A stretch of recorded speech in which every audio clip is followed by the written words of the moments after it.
Hello students, तो आप लोगों ने फर्स्ट वीडियो में देखा इसके शुरुआत में गॉस थ्योरम की बात, जहाँ पे हम लोगों ने इलेक्ट्रिक फ्लक्स की बात किया हुआ था।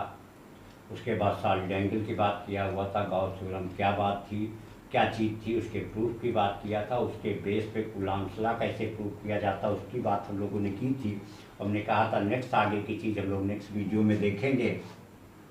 तो आज हम लोग वही चीज़ देखेंगे, electric field due to long wire. कोई इनफाइनाइट लॉन्ग वायर है, उसके थ्रू इलेक्ट्रिक फील्ड। अगर ये कोई इस तरीके का इनफाइनाइट वायर है, इसके थ्रू जो इलेक्ट्रिक फील्ड होगी वो कुछ इस तरीके की प्रोड्यूस होगी। ये आर रेडियस और यहाँ पे जो है ये एल लेंथ है। कहने का मतलब जो इसके अराउंड आर डिस्टेंस पे इस तरीके का सिलिंडर, अगर ये लॉन्ग वायर है तो इसके अराउंड इस तरीके से एक सिलिंड्रिकल जो है गॉसियन सरफेस जाके बनेगा। अगर अकॉर्डिंग टू गॉस थ्योरम हम देखें तो ई डी ए फाई की जो वैल्यू है, ई डी ए वो अब क्यू अपान एप्सिलॉन नॉट के बराबर हो जाएगी।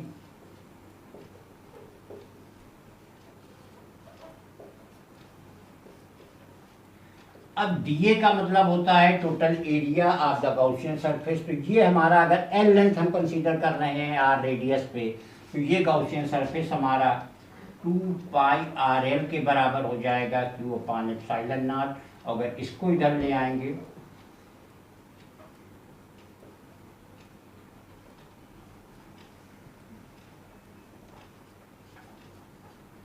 और क्यू अपान एल जो है वो लैम्डा के बराबर हो जाएगा। तो ये हो जाएगा 2 पाई आर एप्सिलॉन नॉट और lambda equal to q upon L.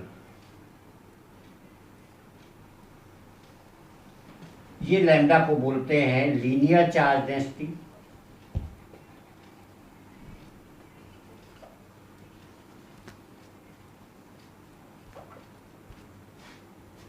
तो यही जो इलेक्ट्रिक फील्ड है किसी फाइनाइट लॉन्ग वायर की, वो हमारी हो जाएगी lambda upon 2 pi r epsilon not.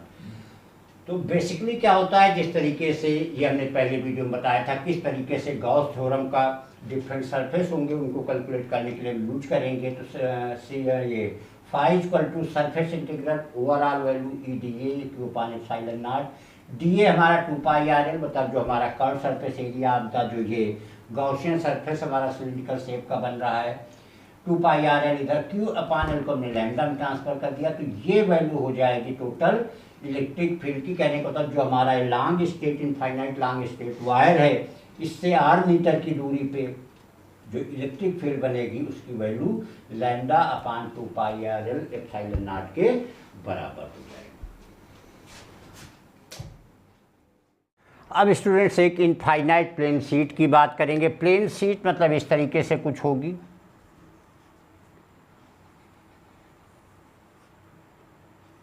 ये हमारी प्लेन शीट होगी, यहाँ पे चार्ज होगा, ये चार्ज होगा। यहाँ एक चीज़ समझना होगा, जैसे कोई प्लेन शीट है तो जो चार्ज इधर है वो इस तरफ होगा। तो वैसे तो यहाँ एक सरफेस लग रहा है, लेकिन ऐसे दो सरफेस हो जाएंगे, एक ये सरफेस और एक बैक वाला। जैसे ऐसे है तो एक इधर की तरफ और एक इधर की तरफ, तो दो सरफेस हो जाएंगे। तो यहाँ फाई की वैल्यू जो है ई डी ए, इसकी value Q upon epsilon naught.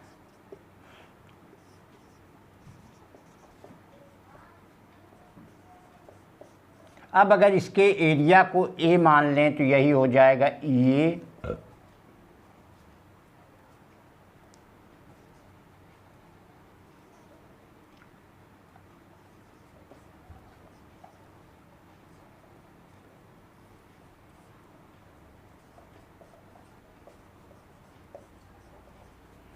तो यहाँ पे ई की वैल्यू आ जाएगी सिग्मा अपान एप्सिलॉन नॉट। लेकिन यहाँ पे हमारे दो सरफेस है, एक ये इसके बैक पे है, तो यही हम यहाँ 2a कर लेंगे तो ये 2 हो जाएगा, तो यहाँ 2 आ जाएगा।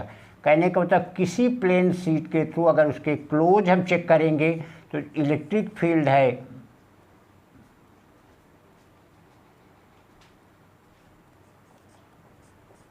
इतने न्यूटन पर कूलम आ जाएगी। कोई भी plane sheet, thin plane sheet है, अगर उससे उसके अराउंड अगर इलेक्ट्रिक फील्ड अगर हम चेक करेंगे तो हमारी E equal to sigma upon 2 epsilon naught के बराबर आ जाएगी। अब अगर यहीं पे दो प्लेन शीट की बात किया जाए, एक मान लीजिए ये हमारी प्लेन शीट है,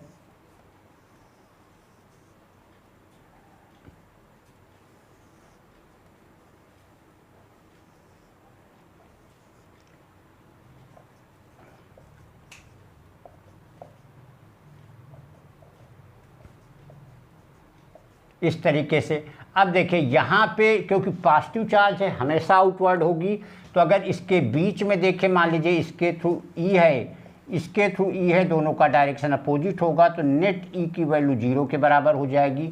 अगर यहाँ पे देखें दोनों का आउटवर्ड हो जाएगा, तो नेट ई जो हमारी वैल्यू ई डैश की होगी वो ई प्लस ई, मतलब 2e के बराबर हो जाएगी। इसी को लिख सकते हैं 2 sigma upon 2 epsilon not, cancel हो जाएगी, सिग्मा अपान एप्सिलॉन नॉट।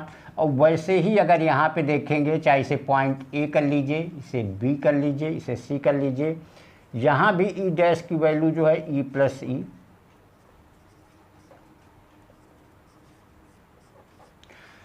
तो कोई भी दो प्लेन शीट जो कि एक दूसरे के क्लोज होंगी, अगर उनकी चार्ज डेंसिटी सेम है तो उनके जो बिटवीन में इलेक्ट्रिक फील्ड वो नेट 0 हो जाएगी।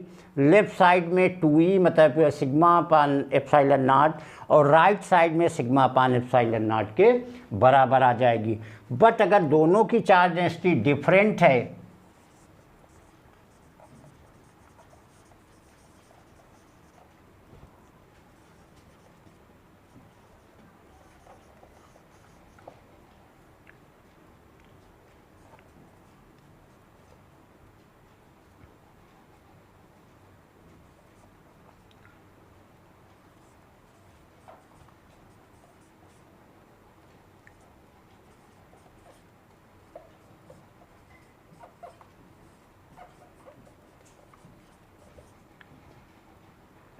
ये आउटसाइड की होगी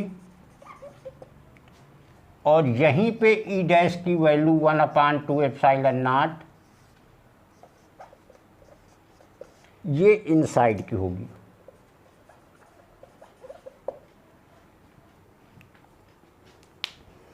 अगर आउटसाइड का मतलब अगर यहाँ पे देखेंगे चार्ज डेंसिटी डिफरेंट है तो वो हमारी 1 अपान 2 epsilon not sigma 1 plus sigma 2 होगी, और वहीं अगर इनसाइड देखेंगे तो ई डैश की value 2 upon epsilon not sigma 1 minus sigma 2 के बराबर हो जाएगी।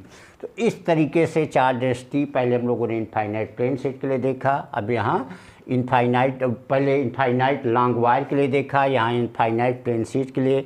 कोई सिंगल प्लेन शीट है तो ई की value sigma upon 2 epsilon not, अगर दो प्लेन शीट एक दूसरे के क्लोज हैं तो सिग्मा डैश की वैल्यू आउटसाइड हमारी सिग्मा 1 प्लस सिग्मा 2 और इनसाइड जो होगी वो सिग्मा 1 माइनस सिग्मा 2 के बराबर हो जाएगी। Thank you.